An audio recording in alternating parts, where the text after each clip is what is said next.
This is episode 322 of the Super League Pod. We have listeners watching paint dry, listeners having out-of-club experiences, and listeners dreaming big for Will Mayer.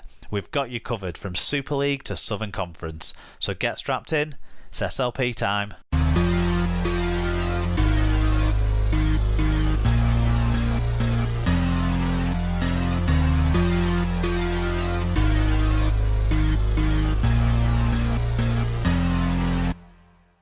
Hello listeners, welcome along to episode 322 of the Super League Pod. This week you've got myself, Mark, and I'm rejoined by Sarah. Hiya Scoots, you well?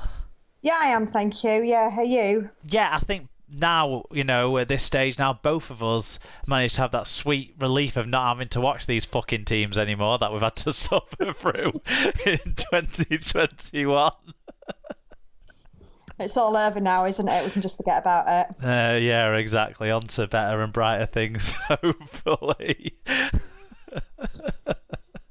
Oh dear. I think we've both watched sides where they've not quite entertained us as much as we would have been hoping for when the season began. So, do you know something? Like, away at Wakefield the other week, I was just counting down the minutes until I didn't have to think about watching rugby anymore.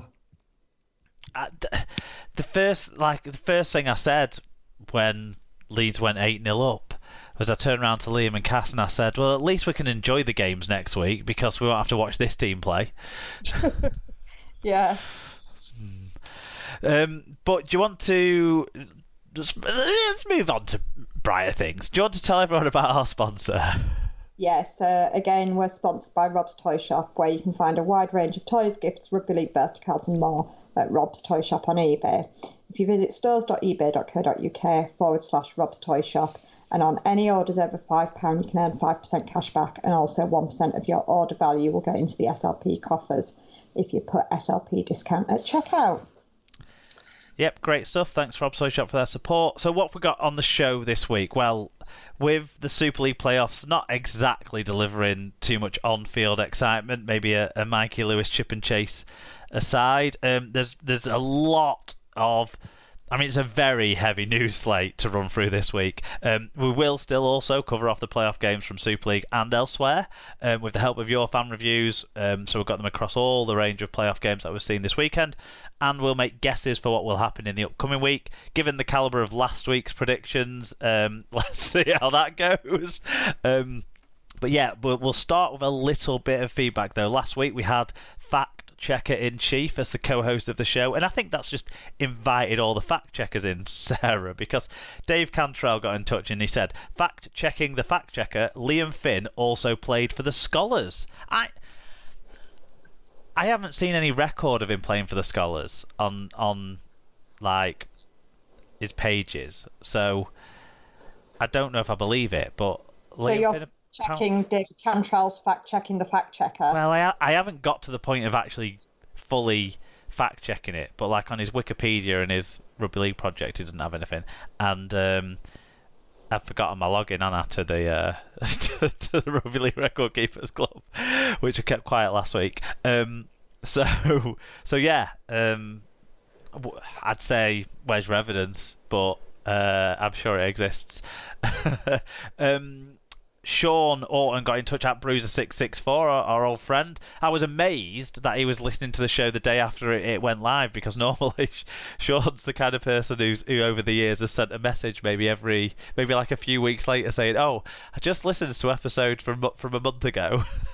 But this week he was right on it and he wanted to do a bit of fact checking himself. He said, just to fact check you, the wheelchair Rugby League World Cup matches were going to be at the Copper Box Arena in London and not in Gillingham. Of course they were. I can't believe we got that confused last week. And he said also, just to let you know, that Wales Wheelchair Rugby League will be taking on Ireland and Scotland in Wrexham this October.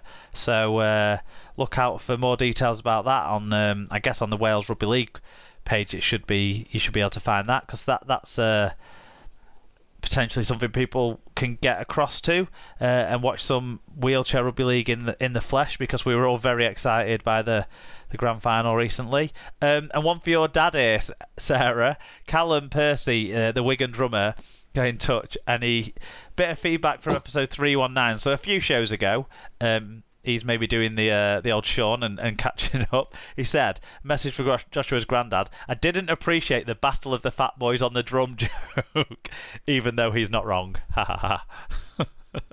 And that was after Magic, wasn't it? Yes, it was after Magic. That's right.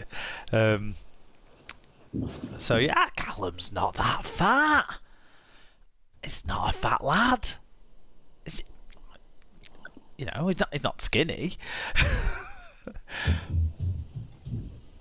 But there you go. I can't comment. No. Maybe your dad just assumed because of the enthusiasm in which the drum was being hit that it must be a guy with a bit of weight behind it. But it could just be, a guy with some strong forearms. Yeah, there you go. So that's some. Well, you never hear anyone singing about skinny boys with drums, do you? No.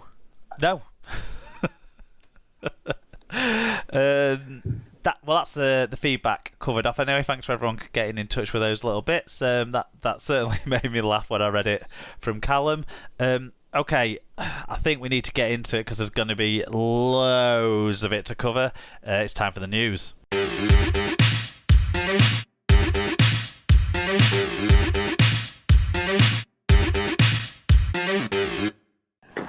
So in news, Hull FC's Jake Connor, St Helens Johnny Lomax, Catalan's Sam Tompkins, Warrington's Gareth Widdop and Hull KR's Jordan Abdull are on the 2021 Steve Prescott Man of Steel shortlist. Super League's annual Star Award is decided by points accrued on a round-by-round basis across the season. The winner will be named at the Super League Awards on Monday the 4th of October. It's the first time since 2014 that all 5 contenders are English, which bodes well for England head coach Sean Wayne in his preparations for the rescheduled World Cup next year. England international Tompkins would join Paul Sculthorpe and Andy Farrell in esteemed company with a second win, while the great Ellery Hanley is the only player to have won it 3 times. Yeah, and sort of on a related note, Catalan's fullback Sam Tompkins has been voted Rugby League Writers and Broadcasters Association Player of the Year for the 3rd time. The 32-year-old won it back in 2011 and 2012 during his time with Wigan.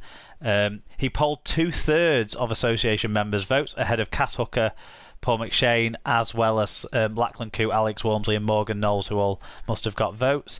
Meanwhile, Catalan's owner Bernard Gauch has also been awarded the association's Merit Award for services to Rugby League, having overseen Ledrak's rise since their entry into Super League, including the 28 Challenge Cup win and getting through the pandemic, to the impact that has had on them, obviously, making them have to travel more, and then seeing them win the League Leaders' Shield this year with a fantastic team that he's helped put together there in the south of France. But what do you reckon to that Man of Steel shortlist, Sarah? If Tompkins doesn't get it, there's something seriously wrong with it. I think he's the only one on that list that deserves it. I certainly think he's been the outstanding player this season. You have to kind of announce a shortlist, don't you? But at the same time, surely if it's going to be done on the points-based system, the only one that might kind of be a threat could be Jordan No, actually, because Lomax and Abdull both have been injured for the back end of the season, haven't they? So they wouldn't have accrued enough points in the bit where it went dark to have caught him, surely, if it's just done on points this year. Any of them really would have done. No. I mean, I'd say Widdop had a spell in the middle of the season, around about the time that fans were starting to be allowed back, so just before and just after that, so maybe May, June time, where he was, I think, the best player in the league at that time. Connor, certainly, you could argue, has been the most important player for his team. I don't know if you read the piece that was put on the Hull Live website about his number of matches we've won without him. And the amount of try involvements as well. He's had more try assists per game than any other player. Sorry, tries and try assists combined than any other player in Super League this year. He, basically, you don't score when he's not on the pitch, let alone don't win. I guess.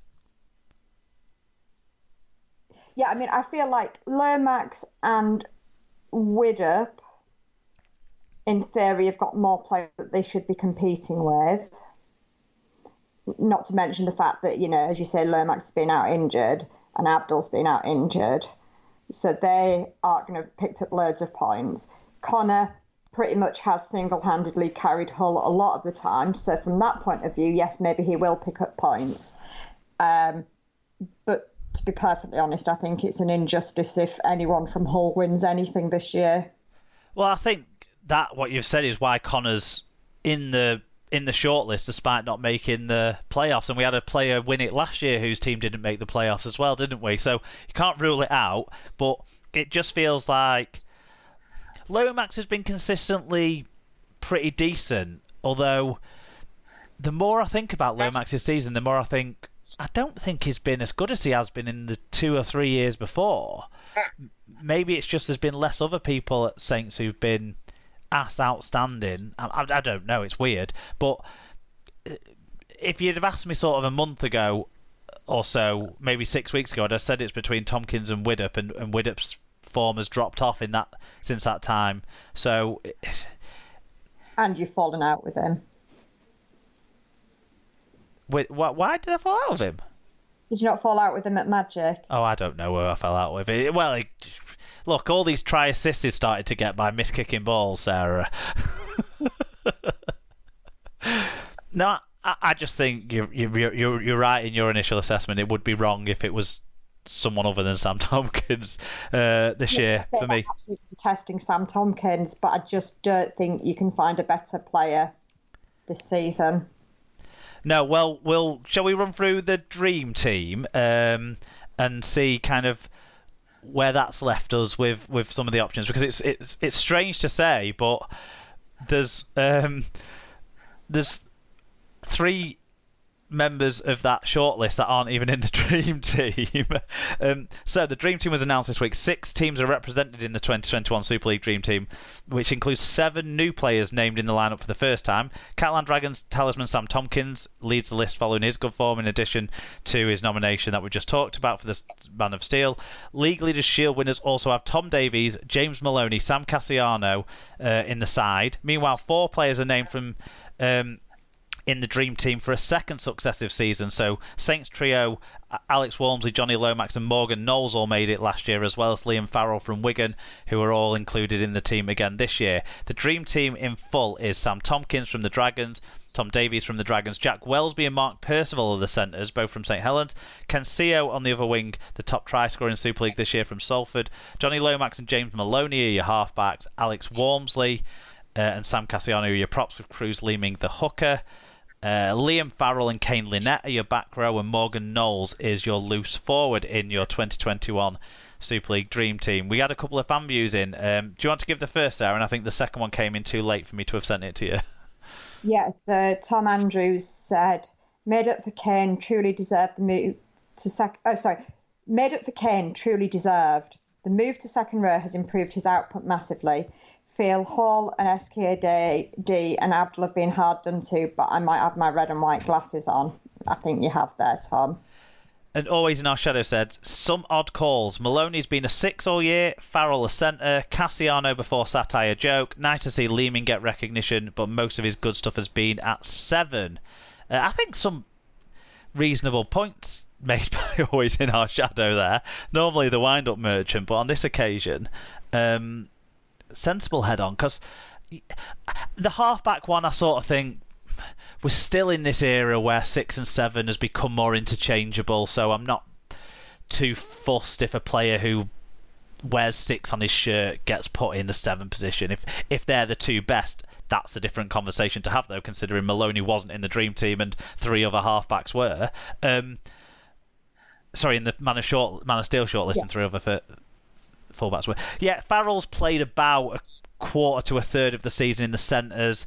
Leeming's played about a quarter to a third of the season in the halves. So I sort of think Yeah, and you can also throw into that mix of that conversation, Sarah, Jack Welsby, because he's played all over the place. He played the first month or so of the season at fullback. He's played the last month or